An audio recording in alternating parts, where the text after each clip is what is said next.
शहीद का दर्जा मिलेगा, दूसरे को नहीं मिलेगा। और फिर अपने आप को देशभक्त कहते हो।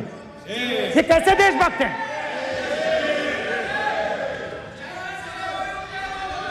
फिल्म स्टार जैसी फोटो थी उस लड़के की, फिल्म स्टार, बॉलीवुड स्टार की फोटो थी।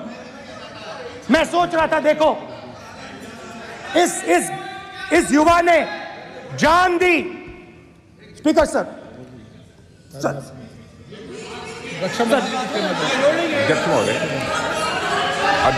महोदय, एक आदमी सब पर भारी।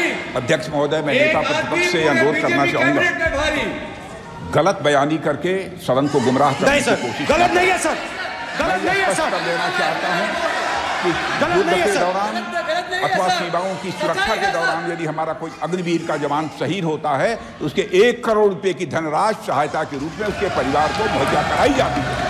इस प्रकार की गलत बयानी से सभी को गुमराह करने की कोशिश नहीं की जानी चाहिए। संसद महोदय, अध्यक्ष।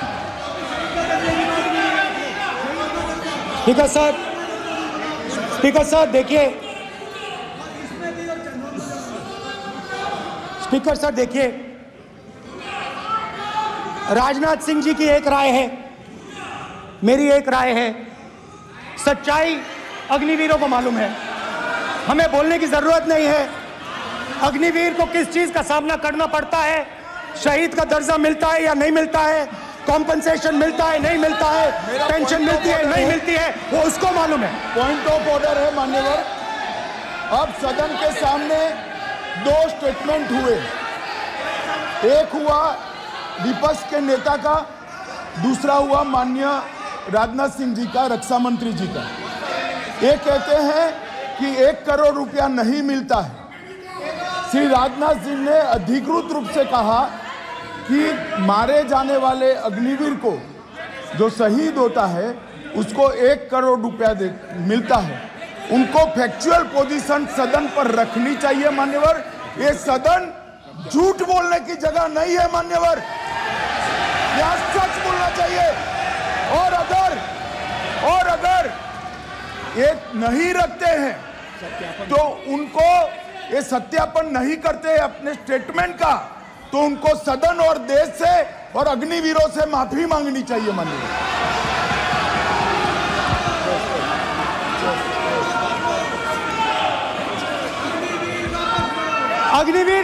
अग्निवीर की सच्चाई मैंने फ्लोर ऑफ द हाउस पे रखी है,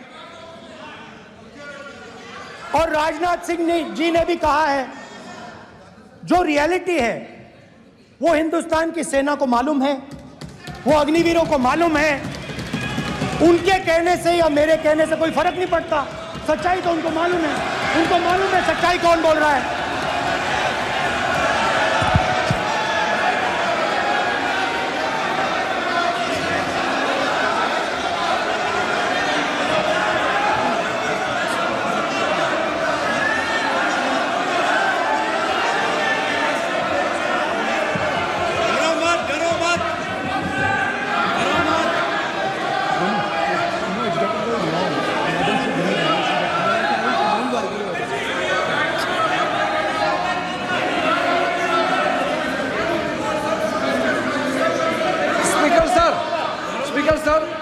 अभी मेरा छोटा सा अनुरोध है, क्योंकि सर ये विषय गंभीर है, और अभी माननीय गृह मंत्री जी ने जो बात रखे हैं कि 2 स्टेटमेंट जो रक्षा मंत्री जी ने बताया सदन को, और माननीय विपक्ष के नेता राहुल गांधी जी ने जो स्टेटमेंट रखा है, इसमें इन्होंने जो कहा है कि रक्षा मंत्री बोलने से क्या फर्क पड़ता है, इतना हल्का फुल्का कैसे स्टेटमेंट दे सकता है लीडर ऑफ ऑपोजिशन।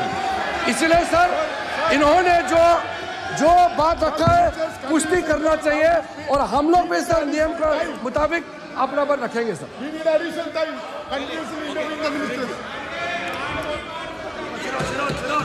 और स्पीकर सर,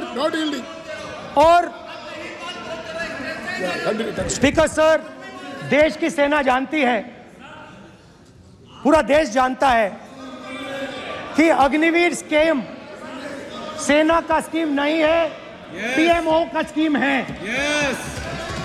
और पूरी सेना जानती है कि स्कीम प्राइम मिनिस्टर का ब्रेन चाइल्ड था, स्कीम सेना का ब्रेन चाइल्ड नहीं था। जैसे नोटबंदी की गई वैसे ही आर्बिट्री तरीके से। अध्यक्ष महोदय,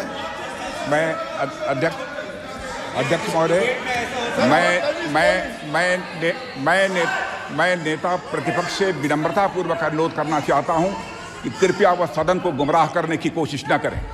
अग्निवीर योजना के संबंध में बहुत सारे लोगों से 158 ऑर्गेनाइजेशन के साथ सीधा संवाद स्थापित हुआ है, उनके सुझाव लिए गए हैं, तब यह अग्निवीर योजना लाई गई है और बहुत सोच समझकर यह योजना लाई गई है। और मैं यह भी स्पष्ट कर देना चाहता हूं, इस प्रकार की योजनाएं दुनिया के कई देशों में है, यूएस में है, यूके में है, वहां पर किसी को कोई किसी प्रकार की आपत्ति नहीं है।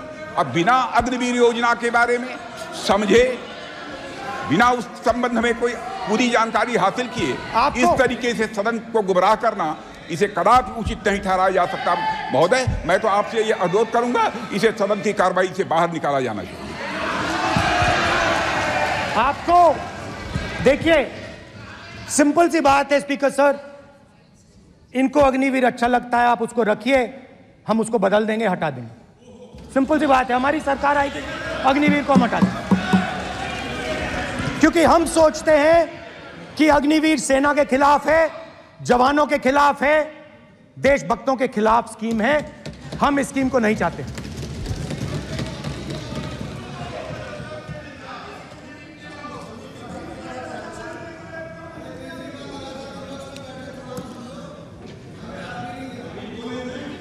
पहली बार